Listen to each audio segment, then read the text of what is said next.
इस कहानी की शुरुआत में हमें बताया जाता है कि इस दुनिया में एक कॉन्टिनेंट है जिसमें कोई जादुई शक्ति नहीं है, मगर उनकी ऊर्जा का सोर्स डूची नाम की पावर है। इसलिए इस महाद्वीप को डूची कॉन्टिनेंट कहते हैं। यहाँ के लोग लगातार दो चीजों का अभ्यास करते हैं जो उनकी ट्रेनिंग को डूची की हाईएस्ट लेवल पर लेकर जाता है। ट्रेनिंग पूरी होने के बाद हर किसी का जीवन इस बात पर डिपेंड करता है कि वे आगे जाकर क्या करेंगे। डूची के लिए 10 चरण है, जिनके नाम डू विशेषज्ञ, do master, do grand master, do spirit, do सम्राट, डू पूर्वज, डू ऑनर, डू ओली और डू गॉड है। और इन प्रत्येक चरण में कई लेवल होते हैं। फिर हमें क्रो सिटी के जियो राजवंश को दिखाया जाता है जो 3 बड़े शाही परिवारों में से एक था, जहां आज एरिना में सभी स्टूडेंट की डू लेवल को चेक किया जा रहा था। और अब जियो यान को आगे बुलाया जाता है जो जियो राजवंश का 30वां मास्टर था। जियो यान आगे जाता है तो सभी स्टूडेंट हंसने लगते हैं। जियो परिवार के एक मुखिया का बेटा जियोनिंग उसे कहता है कि अपने आप को मूर्ख मत बनाओ, तुम्हारे लेवल बहुत कम है। जियोयान उनकी बातों पर ध्यान नहीं देता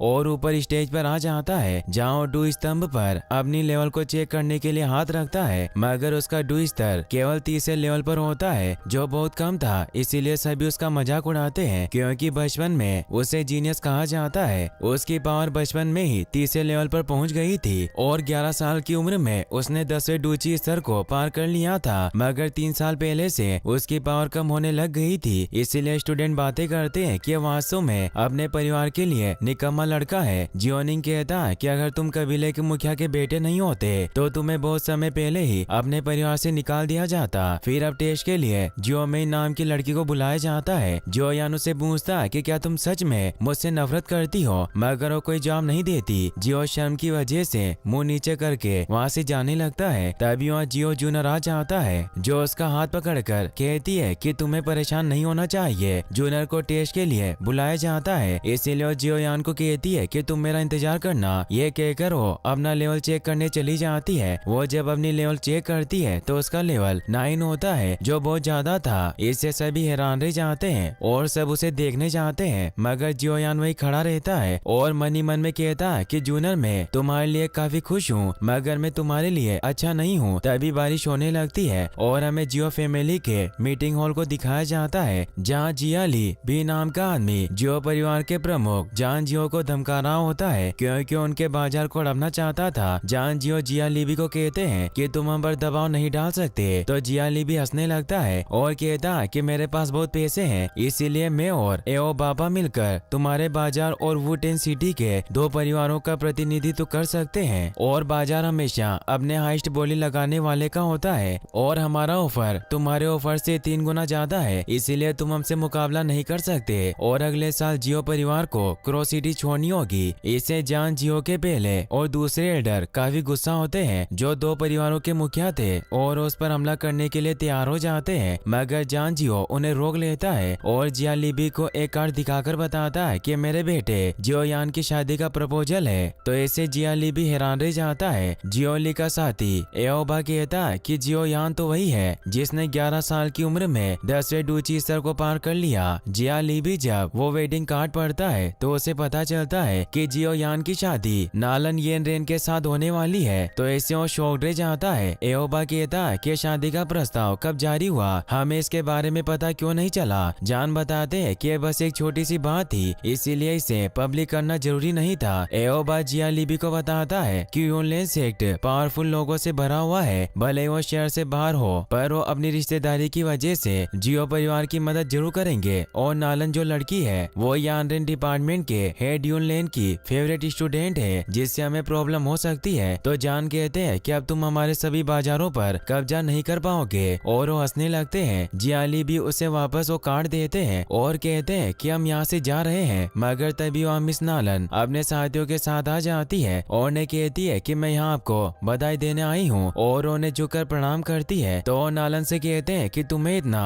विनर होने की कोई जरूरत नहीं है, हम जल्द ही एक परिवार बन जाएंगे। नालन उन्हें अपने साथ लाया हुआ कलेक्टिंग पिल दिखाती है और कहती है कि ये मैं आपके लिए लाई हूँ, मुझे आशा है कि आप इसे स्वीकार करेंगे। इससे सब हैरान रह जाते हैं। नालन उन्हें बताती है कि इस पिल की मदद से आसानी से डू फाइटर अपनी लेवल अप कर सकते हैं क्योंकि ये पिल क्यू एनर्जी को कंप्रेस करके अपनी बॉडी में दाखिल करने की क्षमता देती है, मगर इसमें फेल होने की काफी संभावनाएं है और अगर कोई इसमें फेल होता है तो तो उसकी लेवल 8 से 9 स्तर नीचे गिर जाती है। इसीलिए ये पिल केवल 9 स्तर के लोगों के लिए ही काम करती है और उनकी लेवल को अप करती है। जान उसे कहते हैं कि तुम्हें मुझे ऐसा उपहार देने की जरूरत नहीं थी। नालन उन्हें बताती है कि मैं सच्चाई छिपाना नहीं चाहती। मैं जान गई हूँ कि पिछले 3 साल से जियोयान का लेवल काफी नीचे चला गया है, इसीलिए मैं किसी ऐसे आदमी से शादी नहीं कर सकती जो किसी जमाने में जीनियस रहा हो। मैं शादी का ये कॉन्ट्रैक्ट तोड़ना चाहती हूँ। जान हैरान हो जाते हैं और कहते हैं कि यह कोई बच्चों का खेल नहीं है। इस कॉन्टिनेंट में किसी जुड़ाव को बाधित करना इतना आसान नहीं होता।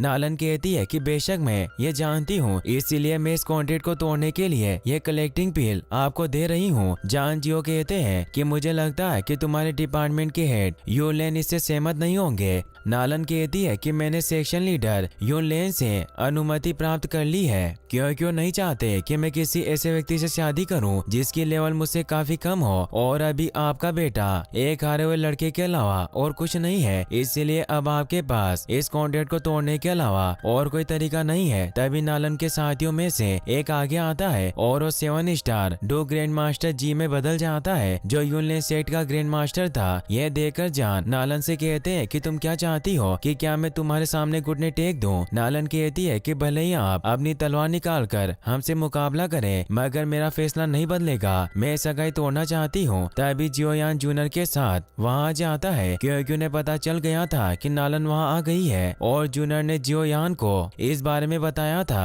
जियोयान नालन से कहता है कि मैं कॉन्ट्रैक्ट रद्द करना चाहता हूँ और कहता है कि अगर ये शादी कैंसिल हुई तो एक कॉन्टिनेंट में हमारी बहुत बदनामी होगी और पीढ़ियों तक हमारा परिवार शर्मिंदा रहेगा। जियोयान नालन के पास जाता है तो उसे कहती है कि क्या तुम ही जियोयान हो? तो कहता है कि क्या मैं तुम्हें हैंडसम नहीं लगता? नालन कहती है कि चाहे तुम कितने भी हैंडसम क्यों ना हो, पर तुम बेकार हो। मुझे तुम्हें देखकर बहुत दुख होता है, इसलिए मैं तुम्हें इस शादी को तोड़ने पर 3 कलेक्शन पीस दे सकती हूँ। साथ ही तुम यूलेन सेक्शन में भी ट्रेनिंग ले सकते हो। सभी से चौंक जाते हैं। जान जियो के साथी एल्डो ने कहते हैं कि अगर हम 3 क्यू पीस लेते हैं तो हमारा जियो परिवार और अधिक शक्तिशाली हो जाएगा और वो बाजार भी हमारे हाथ से नहीं जाएंगे जिन्हें हमने खो दिया है। दूसरा एल्डर भी उन्हें कहता है कि अगर जियोयान यूलेन सेक्शन में ट्रेनिंग करेगा तो अपनी खोई हुई पावर को भी रिकवर कर सकता है। जियाली भी कहता है कि श्रीमती नालन बहुत उदास है, भले उसने सगाई को रद्द करके मेरी मदद की, मगर अब जियो परिवार ने इसका समर्थन खो दिया है, इसीलिए वो सभी बाजार जल्दी हमारे होंगे। जियोयान उसे कहता है कि तुम्हें इतनी जल्दी उत्तेजित नहीं होना चाहिए और वो नालन से कहता है कि मैंने फैसला किया है कि मुझे तुमसे तलाक चाहिए। नालन हैरान रह जाती है और वो गुस्से में उसे कहती है कि तुम ऐसा कहकर दोनों पक्षों को चोट पहुंचाई है। अब जी भी गुस्से में अपने पावर को एक्टिवेट कर लेता है, तो उसे रोकने के लिए जान जियो भी रेज लोएन पावर को एक्टिवेट कर लेते हैं, जिससे वहाँ एक धमाका होता है और वो दोनों लड़ने को तैयार हो जाते हैं। मगर नालन जी को रोक लेती है और जान से कहती है कि हम इसे दूसरे तरीके से हल करेंगे। मैं जियो परिवार को 3 साल देती हूँ। 3 साल बाद जियो लेन यूलेन वार्ड में आ सकता है और मुझसे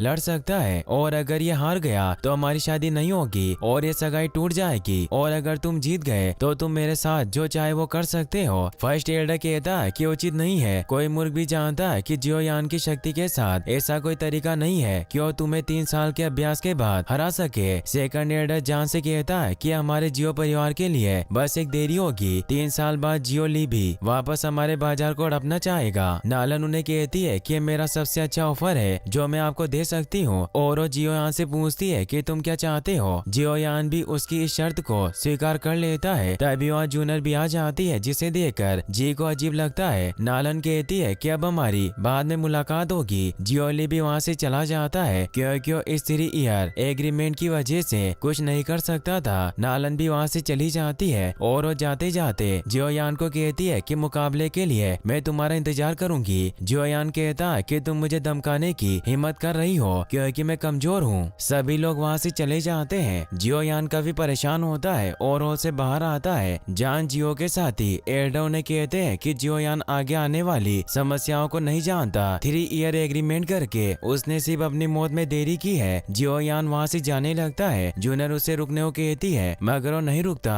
और वहाँ से भाग जाता है। तो जूनियर उसके पीछे जाती है। जान को उसकी फिक्र होती है। जियोयान दौड़ता हुआ एक घर के पीछे आकर रुकता है। तभी वहाँ जूनियर भी आ जाती है, जो उसे समझाने की कोशिश करती है, मगर उसकी बात नहीं सुनता और वहाँ से चला जाता है। वो निराश होकर आगे बढ़ रहा रहा था, मगर तभी रास्ते में जियोनिंग अपने साथियों के साथ उसे रोक लेता है। वो कहता है कि मैं तुम्हारी राह देख रहा था। जियोयान वहाँ से जाने लगता है, मगर उसे जाने नहीं देते। जियोनिंग कहता है कि तुम्हें तो बहुत बड़ा जीनियस कहा जाता था, मगर तुमने बहुत बड़ी प्रॉब्लम क्रिएट कर दी। और अगर तुम ये सोच रहे हो कि हम सभी सिर्फ इसीलिए चुप हैं क्योंकि तुम्हारे पिता कबीले के मुखिया हैं, तो ये तुम्हारी गलत फहमी है। आज तुम्हारे फैसले की वजह से जियो परिवार को नुकसान हुआ, क्योंकि अगर तुम सही फैसला लेते तो आज हमारे पास 3 क्यू कलेक्टिंग पिल होती। और तुमने कभी सोचा है कि इन 3 सालों में हमारे जियो परिवार का क्या होगा? मुझे नहीं लगता कि तुम वास्तव में मिस नालन से लड़ सकते हो। जियोयान उसे कहता है कि तुम ये सब इसीलिए कह रहे हो क्योंकि तुम एल्डर के बेटे होने की वजह से वो कलेक्टिंग पिल हासिल कर सकते थे। अगर मैंने शादी का प्रस्ताव रद्द कर दिया होता।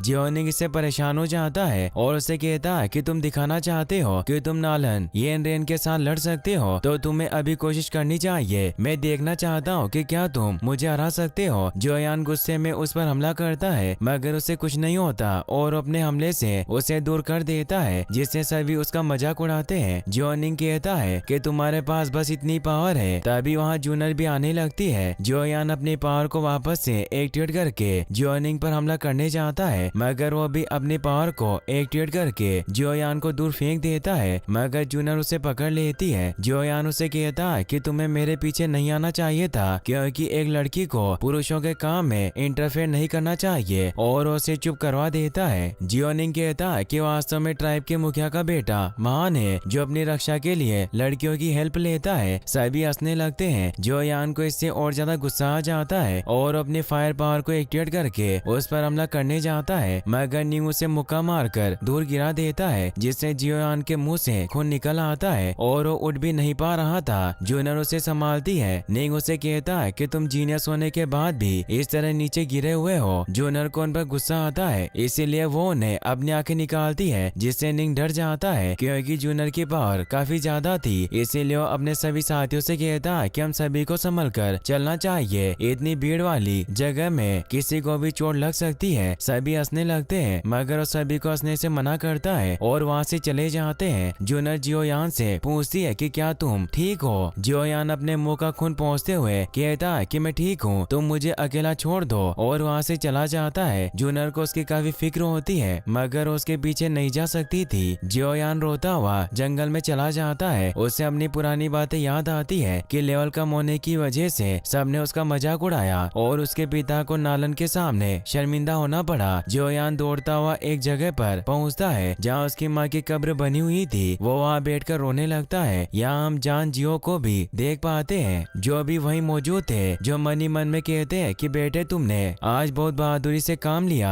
तुमने अपने जियो परिवार को 3 साल का समय दिया खुद को मजबूत बनाने के लिए, इसीलिए मैं तुमसे बहुत इम्प्रेस्ड हूँ। मगर 3 साल बाद भी हमें अपना भाग्य भुगतना होगा, पर चाहे जो कुछ भी हो जाए तुम्हारे पिता तुम्हारे लिए जरूर लड़ेंगे। ये कहकर वहाँ से चले जाते हैं। जियोयान अभी भी रो रहा होता है और वो कहता है कि मेरे साथ ऐसा क्यों हुआ, मैं ऐसा क्यों हूँ। और वो अपनी माँ से कहता है कि 3 साल बाद जब मैं मरने के बाद आपसे वन में मिलूंगा तो आप मुझे देखकर निराश हो जाओगी और अब कोई चमत्कार ही मुझे बचा सकता है। तभी जियोयान को कुछ होने लगता है और उसकी रिंग ग्लो करके हाथ से बाहर निकल आती है। जियोयान को एक आवाज सुनाई देती है जो उसे कहती है कि बच्चे तुम इतने चिंतित क्यों हो। जियोयान हैरान हो जाता है, उसे कुछ समझ नहीं आता। वो आवाज उसे कहती है कि तुम्हारे लिए चमत्कार देखने का समय है, मगर तुम डरे हुए हो। और वो आत्मा सामने आती है जो उसे कहता है कि मैं याओ लाओ हूँ, मैं तुम्हारी मदद करूंगा। जियोयान उनसे पूछता है कि आप मेरी मदद कैसे करना चाहते हैं। तो याओ लाओ से कहते हैं कि अगर तुम डू कॉन्टिनेंट में किसी को हराना चाहते हो तो तुम क्या करोगे। सबसे इम्पोर्टेंट बात यह है कि आपके पास लड़ने के लिए पावर होनी चाहिए। फिर वो एक एक करके डूची के चरण को पार करेगा। सबसे पहले कोई डू मास्टर बनता है, फिर डू ग्रैंड मास्टर, और ऐसे ही वो अपना लेवल बढ़ाता रहेगा। और अगर तुम भी इस मेथड को फॉलो करो तो तुम अपनी टेक्निक की मदद से नालन से लड़ सकते हो। इस कॉन्टिनेंट में डू क्यू एक स्किल बन गई है। सबसे मजबूत से लेकर सबसे कमजोर तक 4 वर्ग और 12 स्तर होते हैं, जिनके नाम हेवन, अर्थ, ब्लैक और येलो है। और इन प्रत्येक वर्ग को 3 लेवल में डिवाइड किया गया है, जिससे 12 स्तर यानी लेवल बनती है। जियोयान उन्हें कहता है कि मैं इसके बारे में पहले से ही जानता हूँ। याओ लाओ से कहते हैं कि नालन की स्किल हाई लेवल ब्लैक पर है, मगर मैं तुम्हें इससे ज्यादा और कुछ भी सिखा सकता हूँ। जियोयान इससे खुश होकर कहता है कि क्या आप सच कह रहे हैं? तो याओ लाओ हमें जवाब देते हैं। जियो यान मन में सोचता है कि हाई लेवल स्किल्स बहुत कठिन होती है। साधारण लोगों के बीच सबसे मजबूत स्किल लेवल जर्दे तक होती है और कुछ शक्तिशाली परिवारों के पास ही केवल ब्लैक स्किल लेवल होती है। और जियो परिवार में सबसे स्ट्रॉन्गेस्ट स्किल लाइन फ्यूरी होती है और ब्लैक एवरेज स्किल को हर कोई नहीं सीख सकता, केवल शक्तिशाली साम्राज्य के लोग ही इसे सीख सकते हैं। और सदियों से हेवन लेवल स्किल किसी के पास नहीं है, जिस वजह से नालन का यूनलैंड सेक्ट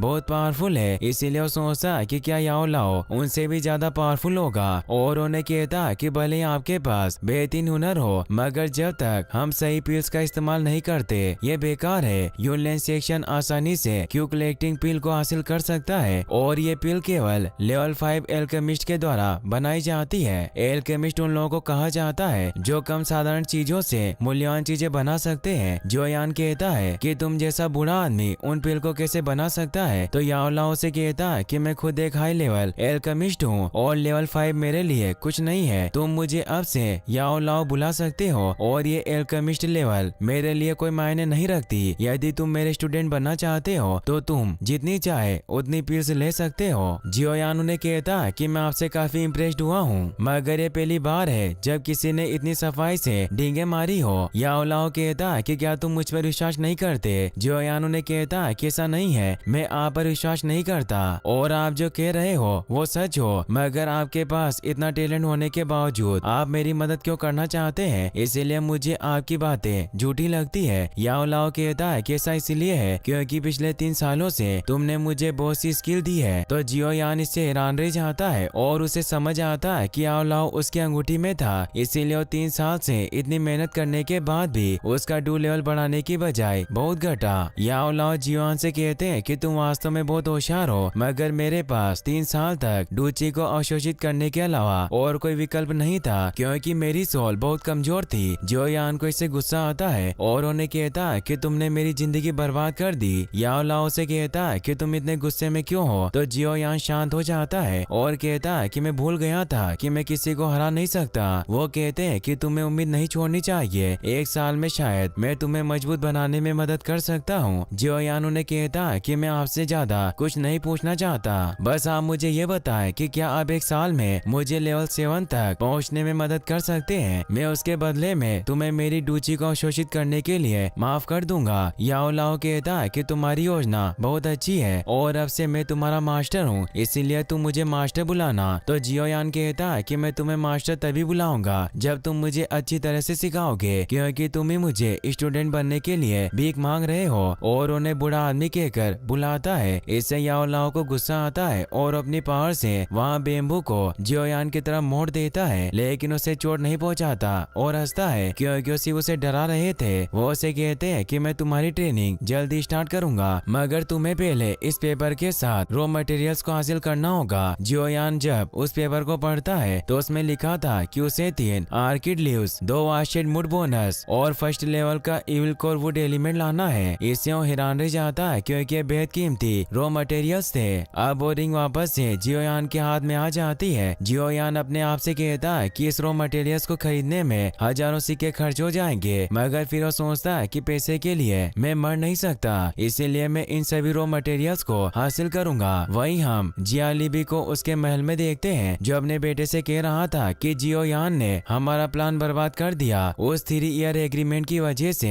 हम जियो परिवार के बाजार को नहीं हड़प सकते। तो उसका बेटा जिया लियाओ अपने डेड को एक प्लान बताता है जिससे वो खुश होते हैं। फिर अब हमें दिखाया जाता है कि जूनर जियो यान की माँ के कब्र के पास आती है और उन्हें प्रणाम करती है। वहीं जियो यान एक चट्टान पर बैठकर कल्टीवेशन कर रहा होता है, तभी जूनर उसके पास आती है। जियो यान उसे कहता है कि मैंने तुम्हें कहा था कि मैं अकेला रहना चाहता हूँ क्योंकि मैं खुद को ट्रेन करना चाहता था। जूनर उसे कहती है कि मैं तुम्हारा हौसला बढ़ाने के लिए यहाँ आई हूँ। जियो यान उसे कहता है कि मेरी जिंदगी के 3 साल बर्बाद हुए हैं, मगर तुमने हमेशा मेरा साथ दिया, इसीलिए तुम्हारा बहुत बहुत शुक्रिया। जूनर उसे कहती है कि जब तक तुम अपने लेवल को मेरे लेवल पर नहीं ले आते तब तक मैं तुम्हारे साथ हमेशा रहना चाहती हूँ। जियो यान उसे कहता है कि तुम बहुत शरारती हो। फिर उसे कहता है कि मुझे कुछ पैसों की जरूरत है क्योंकि मैं कुछ चीजें खरीदना चाहता हूँ, पर मैं अपने पिता को परेशान नहीं करना चाहता। बस मैं इतना चाहता हूँ कि तुम्हें ही मेरे सीक्रेट्स के बारे में पता हो और मैं तुम्हारे पैसे जल्दी लौटा दूंगा। जूनर उससे उससे पूछती है कि तुम्हें कितने पैसे चाहिए, क्या तुम्हारे लिए 1000 सिक्के काफी है। जियोयान कहता है कि मुझे डर है कि इतने पैसों में काम नहीं होगा, इसीलिए मुझे थोड़े ज्यादा पैसे चाहिए। जूनर उसे 5 पर्पल लाइंस वाला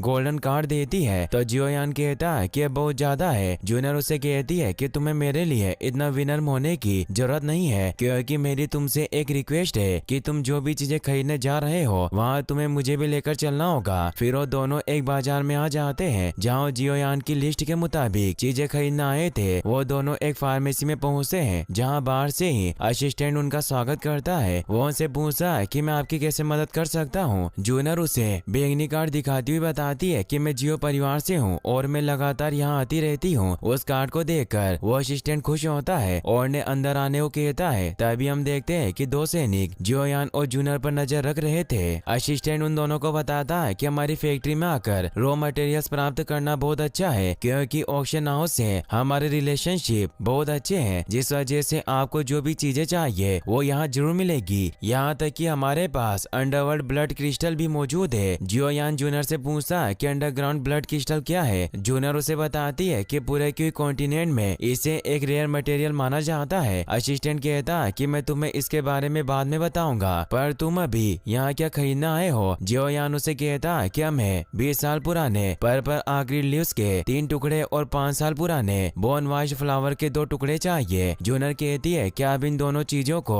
पैक मत करना, क्योंकि हमें उनकी क्वालिटी चेक करनी है। तो असिस्टेंट वहाँ से इन मटेरियल्स को लेने चला जाता है। रिंग से याओ लाओ जियोयान को कहते हैं कि वास्तव में लड़कियां काफी स्मार्ट होती है, पर मैं फिर से उन मटेरियल्स की क्वालिटी चेक करूंगा। अब असिस्टेंट उन्हें पर्पल आखिरी लीव्स के 3 टुकड़े और बोन वॉश्ड फ्लावर के 2 टुकड़े दिखाता है। जियोयान रिंग की मदद से उनकी क्वालिटी चेक करता है और वाकई उनकी क्वालिटी अच्छी होती है। वो असिस्टेंट बताता है कि इनके 2000 सिक्के हुए और जियोयान से पूछता है कि आपका इतने महंगे रॉ मटेरियल्स को खरीदने का क्या उद्देश्य है। जियोयान कहता है कि एक सीक्रेट है जो मैं आपको नहीं बता सकता। फिर वो दोनों वहाँ से निकल जाते हैं। जूनर जियोयान से कहती है कि आज मुझे असिस्टेंट का व्यवहार काफी अलग लगा, मुझे लगता है कि हमसे कुछ छिपा रहा था। जियोयान कहता है कि आमतौर पर डिपार्टमेंट स्टोर के एम्प्लॉयज हमें जानते हैं, मगर फिर भी वो हमें पहचानने का नाटक कर रहा था ताकि वो हमसे जानकारी हासिल कर सके। जूनर कहती है कि हमें ज्यादा नहीं सोचना चाहिए, वैसे भी इन रॉ मटेरियल्स की क्वालिटी काफी अच्छी है। जियोयान उसे बताता है कि इन मटेरियल्स की कीमत 2000 सिक्के बहुत ज्यादा थी। जूनर उसे कहती है कि अगर तुम ब्लड क्रिस्टल की कीमत जानोगे तो तुम वास्तव में हैरान रह जाओगे। जियोयान कहता है कि बेहतर होगा कि तुम मुझे उसकी कीमत ना बताओ और उससे पूछता है कि अब हमें तीसरे रॉ मटेरियल्स को हासिल करने के लिए कहाँ चलना है। तो जूनर पहाड़ों की तरफ इशारा करती हुई बताती है कि सड़क के बगल में वहाँ एक शॉप है और उसे पूरा रास्ता बताने लगती है। तभी वो देखती है कि उस शॉप का असिस्टेंट जियाली फैमिली के एक सैनिक के साथ बात कर रहा है, जो कि जियालीबी का एक सैनिक था। जूनर कहती है कि जरूर इनके इरादे कुछ अच्छे नहीं है। जियोयान कहता है कि हमें जल्दी से यहाँ से निकलना होगा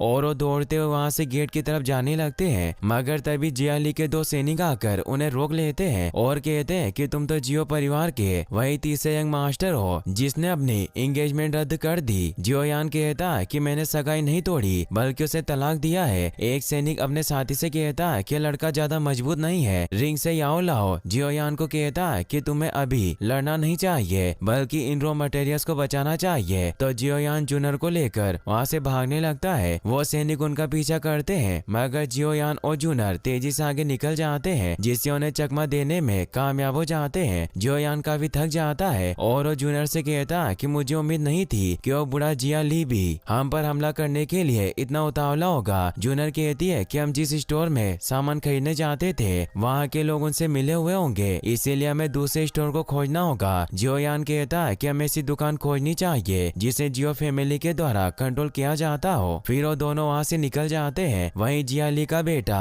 याओ भी बाजार में आ जाता है, जहाँ एक आदमी उसे टकरा जाता है। तभी उसके सैनिक आकर बताते हैं कि हम जियोयान को पकड़ने में असफल रहे। तो उसे बहुत गुस्सा आता है और वो जिस आदमी से टकराया था उसे दूर फेंक देता है। इससे डरकर वो सैनिक उससे माफी मांगते हैं। तभी एक दूसरा सैनिक याओ से कहता है कि सियोपा पिलांग फार्मेसी में हमें जो जानकारी मिली उससे हमें पता चला कि जियोयान ने कच्चा माल खरीदने के लिए 2000 सिक्के दिए हैं। याओ कहता है कि जरूर जियोयान ने किसी एल्केमिस्ट को काम पर रखा है। सैनिक बताता है कि हमें जासूसों से इस बारे में अभी कोई जानकारी नहीं मिली। याओ कहता है कि हमें जियोयान को पकड़ना होगा और जब मेरे पिता का इस बाजार पर कब्जा हो जाएगा तो मैं सभी गरीब लोगों को यहाँ से बाहर निकाल दूंगा। वहीं जूनर और जियोयान एक और शॉप पर पहुंच जाते हैं जहाँ से इन्हें इविल कोर हासिल करना था। दुकानदार उन्हें बताती है कि कोई भी दवाई बनाने में इविल कोर एक मुख्य इंग्रेडिएंट होता है और उन्हें फर्स्ट लेवल का third young Lord evil core दिखाती है। जियोयान उसे देखकर हैरान रह जाता है और कहता है कि मोस्टर कोर है और मैंने ऐसे कई लोगों के ग्रुप्स के बारे में सुना है जो मोस्टर कोर को हासिल करने के लिए राक्षसों का शिकार करते हैं और इनसे ही उनका जीवन व्यापन होता है। तो शॉपकीपर उन्हें बताती है कि वो लोग एक महीने में सैकड़ों से अधिक जादुई राक्षसों का शिकार करते हैं, लेकिन वो अपने घर बहुत कम जादुई कोर ला पाते हैं, इसीलिए कोर निश्चित रूप से बहुत दुर्लभ है। जूनर उससे पूछती है कि क्या सैकड़ों जादुई राक्षसों में इस मोस्टर कोर को ढूंढना इतना मुश्किल होता है। तो वो बताती है कि बहुत कम जादुई राक्षसों में ये कोर पाया जाता है। तभी उन्हें हमले की आवाज सुनाई देती है, इसीलिए जियोयान बाहर देखने जाने लगता है। जूनर को उसकी फिक्र होती है, मगर जियोयान उसे कहता है कि तुम मैजिक कोर खरीद कर सीधे घर जाओ और वो बाहर खड़े गार्ड से पूछता है कि क्या हुआ। तो वो बताता है कि जियाली के परिवार के 2 सैनिक लोगों को परेशान कर रहे हैं। तो जियोयान उसे कहता है कि तुम हमारे गार्ड को इस बारे में रिपोर्ट करो, मैं उन्हें देखने जाता हूँ, और उस तरफ निकल जाता है। वहीं जियाली के वो 2 सैनिक एक जगह बैठे बातें कर रहे होते हैं। वो कहते हैं कि हमारा शिकार आने में बहुत देर लगा रहा है, अगर वो जल्दी नहीं आया तो यहाँ जियो परिवार के सैनिक आ जाएंगे। दूसरा सैनिक कहता है कि वो जियोयान जरूर आएगा और वो वॉशरूम जाने लगता है। तभी जियान एक पोस्टर को वहाँ बैठे उस सैनिक के ऊपर गिरा देता है और उसे पकड़ लेता है। फिर वो वॉशरूम में गए हुए सैनिक को भी पकड़ने जाता है, मगर वो पहले ही वहाँ पर आ जाता है और वो के सैनिक भी आजाद हो जाता है। वो दोनों जियोयान को घेर लेते हैं तो जियोयान वहाँ से भागने लगता है। वो सैनिक जियोयान पर हमला करने की कोशिश करते हैं, मगर वो उनके वार से बचता हुआ भागने लगता है। मगर याओ भी वहाँ मौजूद था जो अपनी पावर से जियोयान को पकड़ लेता है और उसे कहता है कि मुझे लगता था कि यंग मास्टर तुम्हारे पास कोई सीक्रेट स्किल होगी, पर तुम्हारे पास बहुत कम पावर है। अगर तुम मेरी पावर का सामना नहीं कर सकते तो तुम नालन को कैसे हरा सकते हो, और उसे दूर फेंक देता है। मगर तभी वहाँ जूनर आ जाती है जो एक पोस्टर की मदद से जियोयान को बचा लेती है। याओ जूनर से कहता है कि तुम यहाँ से चली जाओ और अगर तुम चाहो तो तुम मेरी वाइफ बन सकती हो, मैं तुम्हारे साथ अच्छे से पेश आऊंगा। जियोयान को इससे गुस्सा आता है और वो कहता है कि जूनर के साथ तुम्हारी फ्लर्ट करने की हिम्मत कैसे हुई। याओ से कहता है कि जितनी मेरे पास पावर है उस हिसाब से मैं जूनर से शादी कर सकता हूँ। जूनर उसे कहती है कि कौन लड़की तुमसे शादी करना चाहेगी। तभी वहाँ जियो फैमिली के गार्डियंस आने लगते हैं, इसीलिए सैनिक याओ से कहते हैं कि हमें यहाँ से निकलना होगा। तो याओ अपने साथियों के साथ निकल जाता है। वो अपने पिता के पास जाकर उन्हें बताता है कि हमने बाजार में गड़बड़ी की, मगर फिर भी यूनलैंड सेक्शन ने कोई रिएक्शन नहीं दिया। जियोली कहता है कि इसका मतलब दोनों एक दूसरे से अलग हो गए। याओ बताता है कि जियोयान बहुत मूर्ख है, वो एक एल्केमिस्ट की मदद ले रहा है, मगर फिर भी वो कमजोर है, इसीलिए हमारे लिए खतरा नहीं हो सकता। जियाली भी कहता है कि अगर जियोयान एक एल्केमिस्ट की मदद ले रहा है तो ये हमारे लिए खतरनाक साबित हो सकता है, क्योंकि अभी जियोयान नालन को नहीं हरा सकता, लेकिन अगर उसने एक एल्केमिस्ट की मदद ली तो मजबूत हो सकता है, जिससे जियो परिवार शक्तिशाली हो जाएगा। याओ अपने डेड से पूछता है कि हमें क्या करना चाहिए। जियोली भी कहता है कि हमारे पास एक ही समाधान है कि हमें प्रॉब्लम को जड़ से ही खत्म करना होगा। वहीं हम जियोयान को उसके घर पर देखते हैं। याओ लाओ जियोयान के द्वारा लाए हुए रॉ मटेरियल से मेडिसिन बनाने लगता है। वो अपने हाथों से डूची के फ्लो को बाहर निकालता है जो सॉलिड स्टेट में था। यह देखकर जियोयान हैरान होता है और ने कहता है कि ऐसा तो मेरे पिता भी नहीं कर सकते। याओ लाओ से बताता है कि मैं तुम्हें ऐसा करने की वर्क स्टेप बताऊंगा और तुम्हें याद रखना होगा कि डूची को कैसे कंट्रोल करना है। फिर वो उन तीनों मटेरियल्स को मिलाकर एक मेडिसिन बनाने लगते हैं और उसे एक दवाई में डाल देते हैं। जियोयान उन्हें कहता है कि सप्लीमेंट मेंटल स्ट्रेन प्रॉब्लम को सॉल्व कर सकता है, मगर यह बहुत डिफिकल्ट लगता है। याओ लाओ से बताते हैं कि तुम्हें जल्दबाजी करने की कोई जरूरत नहीं है, तुम्हें एक नए सिरे से शुरुआत करनी होगी। तो जियोयान भी कोशिश करके डूची के सॉलिड स्टेट को अपने हाथ से बाहर निकाल लेता है। इससे याओ लाओ हैरान होते हुए कहते हैं कि तुम वास्तव में सॉलिड फायर को रिलीज कर सकते हो, और उससे पूछते हैं कि तुम लेवल 3 डू एनर्जी के साथ सॉलिड फायर को रिलीज कर रहे हो, तुम्हें अपने हाथों पर डूची पावर को इकट्ठा करना होगा। जियोयान उसे महसूस कर पाता है। याओ लाओ कहते हैं कि तुम्हें अपनी हथेली के सेंटर पर फोकस करना होगा। जियोयान जब ऐसा करता है तो और ज्यादा सॉलिड फायर निकाल पाता है। है। याओ लाओ कहते हैं कि मैंने जितना सोचा था तुम उतनी सॉलिड फायर नहीं निकाल पा रहे हो, पर फिर भी तुम काफी अच्छी स्टेज पर पहुंच चुके हो। जियोयान इससे थक जाता है, इसीलिए याओ लाओ से आराम करने को कहते हैं। तभी जियोयान को चक्कर आने लगते हैं और उसे खून की उल्टियां हो जाती है। याओ लाओ को कुछ समझ नहीं आता। जियोयान को बहुत दर्द होने लगता है और वो नीचे लेट जाता है। याओ लाओ कहते हैं कि हम सिर्फ प्रैक्टिस कर रहे थे, तुम्हारा इतना बुरा हाल कैसे हो सकता है। अब वो जियोयान को अपनी पावर से ठीक करने लगते हैं। जियोयान बेहोश हो जाता है। याओ लाओ कहते हैं कि इस पावरफुल लड़के का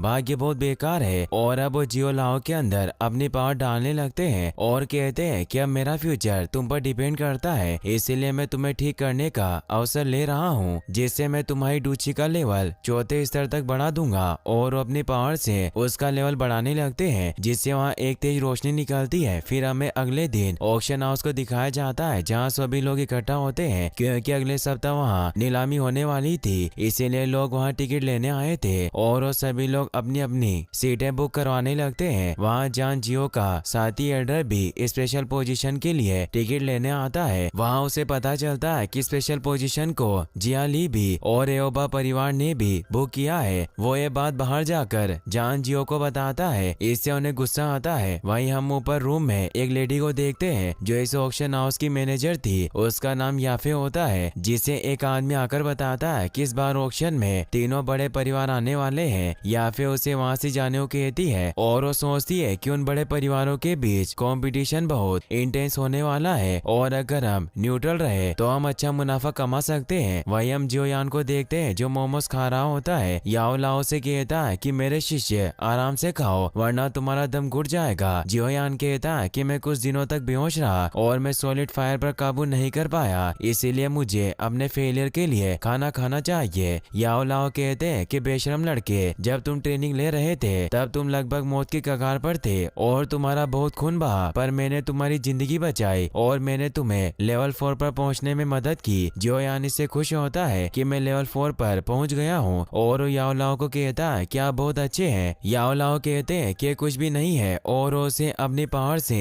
एक मोमो हवा में उठाकर दिखाते हैं। जियोयान पूछता है कि कौन सी स्किल है। याओ लाओ बताते हैं कि इनसिग्निफिकेंट स्किल वैक्यूम टेक्निक है। तभी याओ लाओ को उस मोमो के गर्म होने की वजह से दर्द होने लगता है, तो जियोयान उन्हें कहता है कि एक आत्मा आग पैदा कर सकती है लेकिन वो हीट से डरती है। तभी उसे पाम टेक्निक के बारे में कुछ याद आता है कि जब वो बाजार में गया था तब रास्ते में याओ लाओ ने उसे एक धातु का टुकड़ा खरीदने को कहा था और बताया था कि इस टुकड़े में डूची की पाम वैक्यूम टेक्निक शामिल है, जिसका यूज मैं तुम्हें समय आने पर सिखा सकता हूँ, इसीलिए उसने उसे खरीद लिया था। जियोयान उस टुकड़े को देखकर सोचता है कि मैं इसके बारे में भूल ही गया था और याओ लाओ से कहता है कि तुमने कहा था कि तुम मुझे पाम टेक्निक सिखाओगे, इसीलिए तुम्हें अपनी बात रखनी होगी। याओ लाओ कहता है कि मैं तुम्हें नहीं सिखा सकता जब तक कि तुम मुझे मास्टर नहीं कहते। तो जियोयान एक मोमो को आगे करके मास्टर कहता है, जिससे याओ लाओ से पाम टेक्निक सिखाने के लिए मान जाता है। मगर जियोयान उन्हें बताता है कि मैंने आपको मास्टर नहीं कहा बल्कि मैंने तो इस मोमो को कहा था। इससे वो गुस्सा होते हैं मगर वो खुद को शांत कर लेते हैं और मोमो के मसाले को बाहर निकाल कर उसे बताते हैं कि पाम टेक्निक सीखने के बाद जब तुम मास्टर बनोगे तो तुम 1 टन से भी ज्यादा वजन के पत्थर को उठा सकते हो और अगर तुम उस पत्थर से अपने दुश्मन को मारो तो एक भयानक स्थिति बन सकती है और तुम्हारे दुश्मन का खून पूरी तरह से बह सकता है। जियोयान कहता है कि जल्दी मुझे ये टेक्निक सिखाओ। याओ लाओ उस मेटल प्लेट को ले लेते हैं और उसे कहते हैं कि plate palm of the vacuum technique के लिए बहुत उपयोगी है, इसीलिए तुम बहुत भाग्यशाली हो। इस प्लेट में कई पाम आर्ट्स है, साथ ही पाम फायर विंड की पावर भी। फिर वो पाम फायर विंड से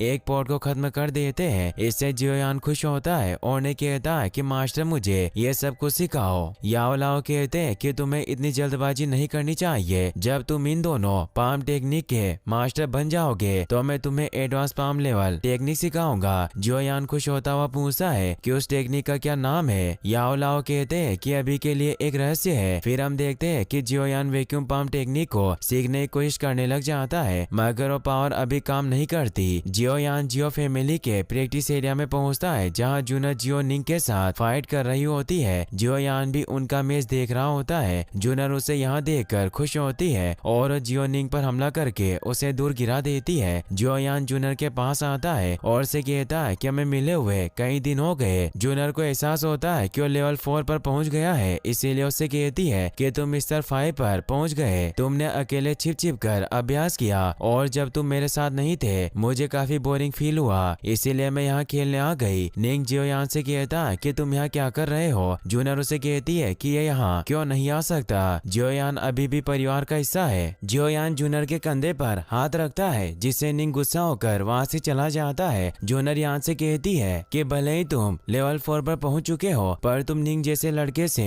नहीं लड़ सकते जो लेवल 8 पर है, इसीलिए तुम्हें कुछ डूची टेक्निक में महारत हासिल करनी होगी और उसे एक स्क्रॉल निकाल कर देती है जिसमें रॉक क्रशिंग पाम टेक्निक थी, इसीलिए जियोयान को बताती है कि लेवल 4 के लोगों के लिए बहुत यूजफुल है, इसीलिए तुम्हें इसकी प्रैक्टिस करनी चाहिए। जियोयान उसे धन्यवाद देता है और कहता है कि मैं इसे जरूर सीखूंगा। फिर वो अपने कमरे में आ जाता है और वो याओ लाओ को उस the rock crushing palm technique के बारे में बताता है। याओ लाओ से बताते हैं कि टेक्निक बकवास है। जियोयान कहता है कि जूनर ने मुझे ये टेक्निक सीखने को कहा। याओ लाओ कहते हैं कि कचरा हमेशा कचरा ही करता है और उसे एक दूसरा स्क्रॉल देते हैं जिसमें एक ब्लैक लेवल टेक्निक थी। वो उसे बताते हैं कि तुम्हें इसे सीखने के लिए डूची के लेवल 5 पर पहुंचना होगा। जियोयान उन्हें कहता है कि लेवल 5 पर पहुंचने में मेरी मदद करें और उन्हें 3 बार मास्टर कहकर बुलाता है तो वो भी मान जाते हैं। वहीं हमें दूर पहाड़ों पर नालन को दिखाया जाता है जो कल्टीवेशन कर रही होती है। साथ ही वो ये भी सोच रही थी कि जियोयान 3 साल बाद मुझसे हारकर शर्मिंदा क्यों होना चाहता है। फिर हम देखते हैं कि याओ लाओ जियोयान को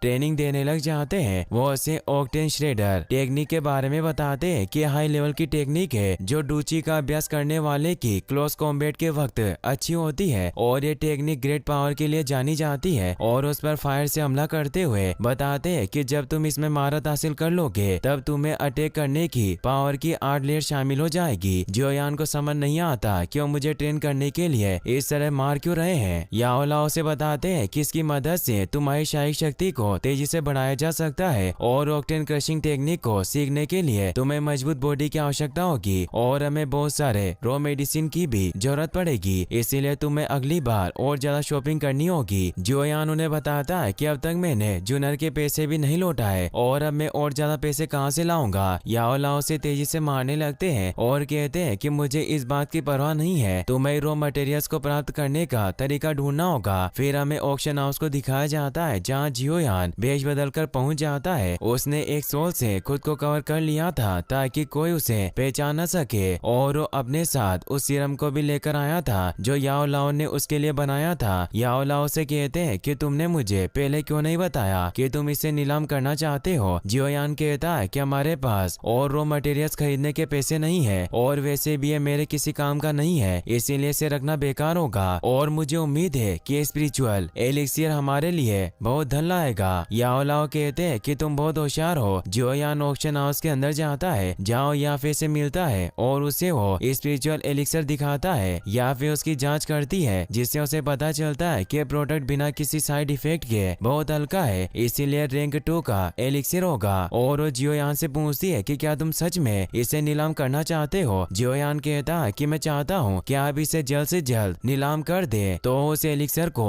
ऑक्शन में लेकर जाने लगती है और अपने साथ जियोयान को भी ऑक्शन हॉल में आने को कहती है। जियोयान भी उनके साथ जाने लगता है मगर या फिर जियोयान का चेहरा देखने लगती है लेकिन उसका हाथ पकड़कर उसे रोक लेता है और कहता है कि मैं अपनी पहचान को राज रखना चाहता हूँ। अब या फिर ऑक्शन में उस स्पिरिचुअल एलिक्सर की बोली लगाने लग जाती है। उस ऑक्शन हॉल में जान लियो और जियाली भी आए हुए होते हैं। वो सभी को बताती है कि लीजेंडरी स्पिरिट एलिक्सिर ज्ञान को तेज करता है और स्पीड ऑफ रिफाइनमेंट को भी बढ़ाता है, इसीलिए आप इसे अपने बच्चों को जीनियस बनाने के लिए खरीद सकते हैं और उसकी शुरुआती बोली 8000 लगाती है। जियाली भी को पता था कि जान जियो अपने बेटे के लिए इसे जरूर खरीदेगा, इसीलिए इसकी कीमत 30,000 सिक्के लगाता है और ये कीमत बहुत ज्यादा थी। इससे सभी हैरान रह जाते हैं मगर जान उसे अपने बेटे के लिए खरीदना चाहते थे, इसीलिए उसकी बोली 40,000 सिक्के लगाते हैं। जान जियो के साथ ही एडो ने समझाने की कोशिश करते हैं कि जियाली भी आपको फंसा रहा है, इसीलिए उसने इसकी कीमत बढ़ाई लेकिन वो नहीं सुनते और उसकी कीमत को वापस दोहराते हैं और इससे ज्यादा